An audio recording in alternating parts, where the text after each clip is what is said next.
Hi everyone, 2023 is here. So many games are coming. I'm super excited. Today we're going to talk about my top 10 most anticipated games of 2023. And if you're new here and you don't know me, my name is ASSASSINA-san. Welcome or welcome back to my channel. If you've been here, thank you so much for coming back. How this is going to work is I'm going to list my top 10, but we're going to start from the bottom, from number 10, and then work our way up to my number 1 most anticipated game of 2023. We're gonna go back down and I'm gonna list all the other games I'm anticipating from like 11 to 20, but I'm not gonna get into details with those, just the top 10. And of course, it's very likely that these games are going to get delayed or whatever, might get delayed to 2024. And you know, some of these games might be disappointments. I had a bunch of them for 2022, so you can check out the video of me reacting to my top 10 most anticipated games of 2022 and kind of talking about which games wound up being disappointments and which games I actually enjoyed or which games just never came out. And off the top of my head, I can think Black Myth Wukong was on my top 10 for like several years, and honestly this year it's not in my top 10 simply because it just keeps getting pushed.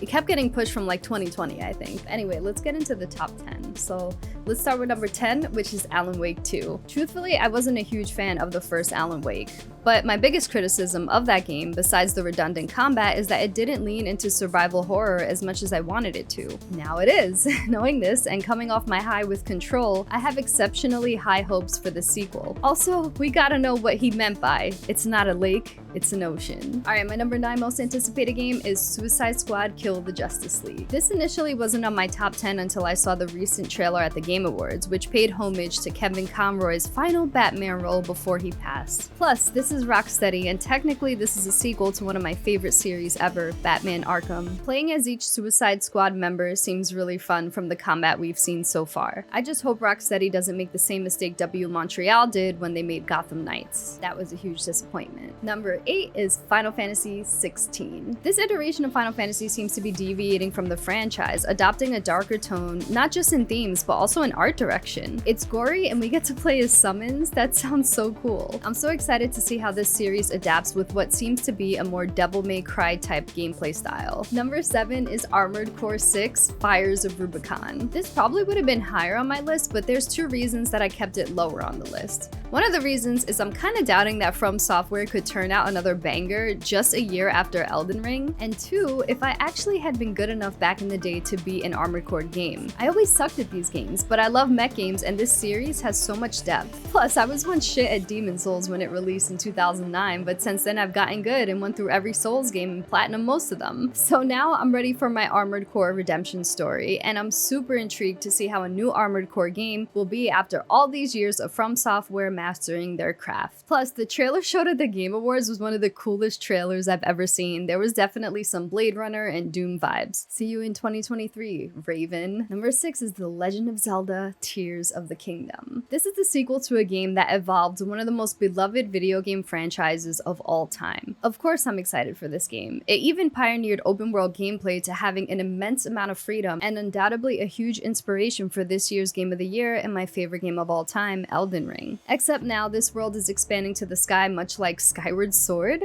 I'm excited to get lost in this world and see what direction they're going in. Number 5 is Star Wars Jedi Survivor. Experiencing Cal Kestis' story and everything happening after the events of Order 66 was an absolute blast in Star Wars Jedi Fallen Order. I'm excited to see what new ways we wield our lightsaber, what new planets we explore, and what iconic Star Wars characters show up in this game. As much as I hate this comparison, playing this game on Jedi Master or above makes it feel like a bit of a Star Wars Souls-like, which is really freaking cool. I just hope they fix the map. Number 4 is the second part of the Final Fantasy VII Remake, Rebirth. I have no idea what direction this story is going. Multiple timelines, adding Zack into the mix. I'm morbidly curious to see how they're remaking this story with these amazing characters. I really loved part 1, and now that things are opening up beyond Midgar, I imagine there will just be more to love. Number 3 is Dead Space Remake, and it's coming out so soon. This month, actually. I recently played Dead Space 1 and 2, and these games have intense yet immaculate combat pacing. I'm excited to see what the current technology can do for this beloved title. Plus, I need a hardcore palate cleanse after the Callisto Protocol. I'm not gonna lie, I'm a bit partial to horror games, but Dead Space combat is super satisfying and I'm ready to chop off limbs with my plasma cutter. Number 2 is Spider-Man 2. Swinging around New York City is enough to make me excited, but I'm curious how they're going to make New York City feel fresh in the same way that they did for Miles Morales, where New York City was covered in snowfall and Christmas decorations. I'm also super excited to see how they manage gameplay with both Spider-Mans now in the mix, and how the story will unfold with both Venom and Kraven. And my number 1 most anticipated game of 2023 is Resident Evil 4 Remake. Listen, I recently played the OG Resident Evil 4, and that game still holds up surprisingly well. Of course, there's still a little bit of jank. The combat encounters are so fun and intense, and much like Dead Space, the combat has immaculate pacing. I only hope that the remake manages to make the game scarier when appropriate with the new RE engine, while still leaning into the silly campiness of the original's dialogue. Everything about the remake so far looks really good, so let's hope that Ashley's a bit more useful and that all of the Ganados actually went to bingo. Alright, so that's my top 10. I definitely want to know your top 10 most anticipated games of 2023 in the comments. If you want to share, that would be really fun. I love hearing from you guys.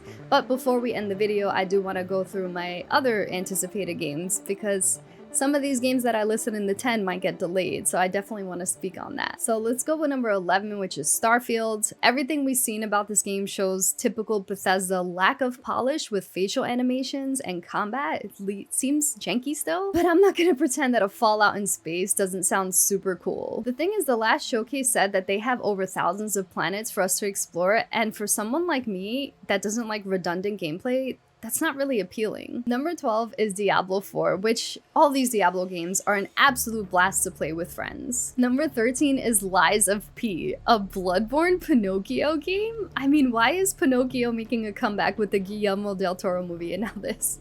I'm intrigued. Number 14 is Hogwarts Legacy. JK Rowling might be an idiot, but I love Harry Potter, and this game seems to be a love letter to the franchise. Number 15 is Like a Dragon Ishin, aka Husbando Simulator 2023.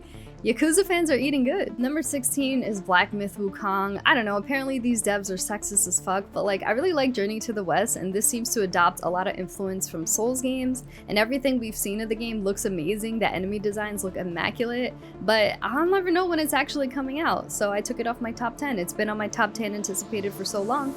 And watch, now that it's not there, it's actually gonna come out this year. Number 17 is Dead Island 2. I mean, I've been waiting for this game for a really long time, and I'm a big fan of Dead Island 1 and Dead Island Riptide. And although these games are usually full of jank, there's something really cool about killing a bunch of zombies with a modded katana on an island with friends. Plus, Dying Light 2 was a huge disappointment, so I want to see if this will cleanse my zombie killing palette. Is this actually on an island though? Number 18 is Hollow Knight Silksong. I never actually finished the first Hollow Knight game, but there's no doubt that the art direction and the gameplay are top tier. It's a super aesthetic Metroidvania that's really challenging and rewarding. Number 19 is The Plucky Squire, which seems super innovative. By including these like 2D and 3D perspectives in between levels, it just looks really neat. And number 20 is Wolong Fallen Dynasty, which is basically Chinese Neo, so like cool. I'm just gonna quickly list off the rest because I am looking forward to these games too. 21, Stellar Blade, Jiggle Physics Hack and Slash. Number 22, Redfall. This looks like it could be really fun to play with friends, and it's somewhat spooky. Number 23 is Forspoken, which honestly probably would have been higher on my list, but the more I see of this game, even after playing the demo, the less I like it. Number 24 is Cocoon. I just love Play Dead. I don't know if this is gonna be any near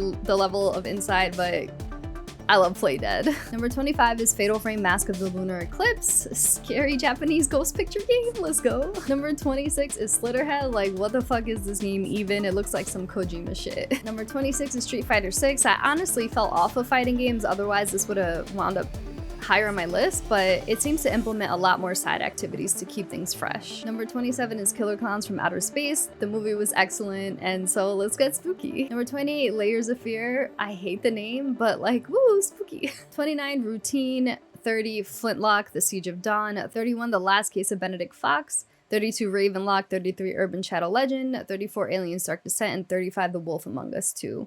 I need to see more on these games to know if they're like anticipated, but they are games that I'm looking out for. And there are other games as well, like Fire Emblem that's coming out this month and whatever. But yeah, these are the games that I really have my eye on the most. So yeah, that's it. I hope you guys like my list. I want to know your list. Thank you so much for watching, and look forward to playing these games with you guys. So take care of yourselves and each other.